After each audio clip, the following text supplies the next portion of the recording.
Hello, welcome to Academic Pulse. Today, we are going to explore one of the most fascinating ideas in modern day physics, and this is the Planck's constant and its relation with Heisenberg's uncertainty principle. आज हम बात करेंगे Planck's constant के बारे में और उसका संबंध क्या है हाइजेनबर्ग्स अनसर्टेनिटी प्रिंसिपल के साथ।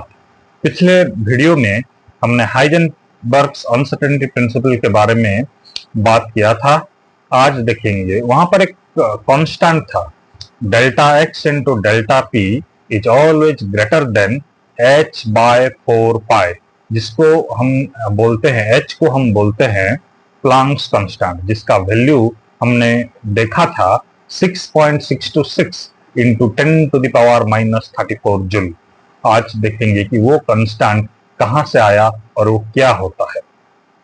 देखिए, इन 1900 scientist max Planck discovered A revolutionary idea, a revolutionary discovery. He made a revolutionary discovery. He said that energy is not continuous in the quantum world. Energy comes in tiny bundles, जिसको उन्होंने नाम दिया quanta.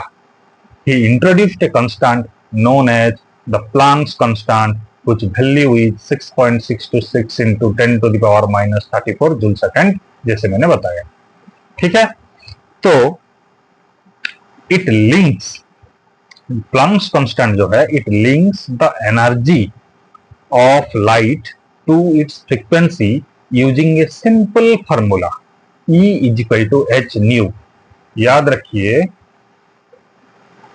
E is equal to H nu, जिसमें nu मतलब frequency of light हो गया, and E is the energy और H is the Planck's constant.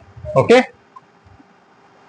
देखिए जो रेड लाइट होता है, इसके हिसाब से इस फॉर्मूले को अगर हम ध्यान से देखें, energy is directly proportional to frequency हो गया, क्योंकि E is equal to h मतलब energy is directly proportional to frequency. Red light का जो फ्रीक्वेंसी होता है वो nearly equal to 4.3 into 10 to the power 14 hertz होता है, और जो ब्लू लाइट का फ्रीक्वेंसी होता है वो होता है nearly equal to 6.8 into 10 to the power 14 hertz. मतलब ब्लू लाइट का फ्रीक्वेंसी ज्यादा है। अच्छा, जिसका फ्रीक्वेंसी ज्यादा होगा उसका एनर्जी ज्यादा होगा, इसकी वजह से ब्लू लाइट का एनर्जी ज्यादा होता है than red light. Blue light के जो फोटोन है उसके एनर्जी ज्यादा होता है as compare to the photons of red light. So blue light can knock out electrons from the surface of a metal, जिसको कि हम बोलते हैं फोटो इलेक्ट्रिक इफेक्ट। ठीक है, red light often cannot knock out the electrons from a metal surface due to its less energy.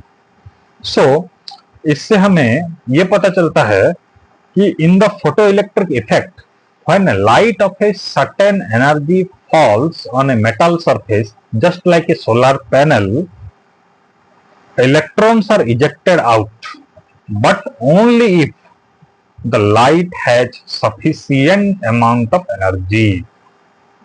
This happens because photon transfers some of its energy to electrons. तो photoelectric effect हमें कब देखने को मिलता है? जब लाइट रे या लाइट के फोटोन के पास सफिशिएंट एनर्जी होता है। ठीक है, that's how solar panel work. इसी प्रिंसिपल के आधार पर एक सोलर पैनल जो है वो की वर्क करता है और इलेक्ट्रिसिटी जनरेट करता है, और इसी प्रिंसिपल के तहत जो ऑटोमेटिक डोर सेंसर होते हैं वो लाइट को डिटेक्ट कर पाते हैं। ठीक है, a few years later after the introduction of Planck's constant, Weimer Heisenberg said that when we try to measure the exact position and momentum of a particle with perfect accuracy, there is always an uncertainty, जिसके बारे में हमने बात किया था, delta X into delta P is always greater than H by 4 pi. यहाँ जहां पर डेल्टा एक्स होता है change in position, delta P होता है change in momentum, and H is the Planck's constant. अच्छा, यहां पर आपने कुछ गौर किया? The uncertainty depends on Planck's constant. We mean the Planck's constant sets a boundary, the smallest possible boundary of precision in the quantum world. तो अंत में हम ये कंक्लूड करेंगे आज के वीडियो में कि प्लांक्स कांस्टेंट जो है that connects both energy quantization and uncertainty, number 1। दूसरा पॉइंट है energy comes in small discrete packets. The quantum world is not continuous. तीसरी बात, there is a natural limit to what we can measure. We can never know everything at once. In short, H is the bridge between energy, matter, and limits of human observation. So remember, every time you see sunlight, power a solar panel, or think about atoms behaving mysteriously, all thanks to Planck's constant. So that's all for today. If you like today's video, don't forget to like, share, and subscribe. Next time we will come with another video on English grammar. Okay. So till then, see you. Goodbye.